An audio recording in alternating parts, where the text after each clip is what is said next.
В това видео ще разгледаме как може да спускате задачи към колегите чрез мобилно устройство. Необходимо е да влезете в сайта на Global Marketing, след което да изберете клиентски портал. Тук въвеждате вашето потребителско име и парола,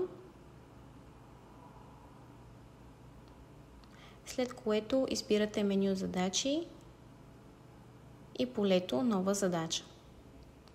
Първата стъпка е селектирането на най-подходящия показател за конкретната задача, след което избирате търговска верига и обектите, към които ще бъде спусната задачата, след което избирате артикули, като има възможност да изберете всички или конкретни такива.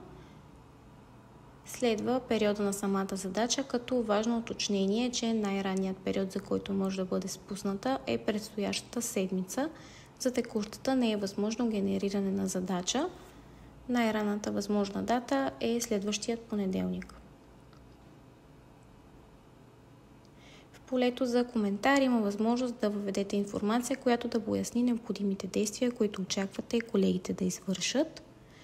От прикачени файлове може да прикачите файлове или снимки, след което запазваме задачата и тя е успешно създадена.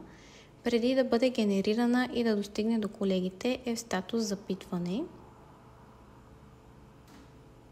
След одобрението и от централен офис, статусът се променя и задачата е потвърдена.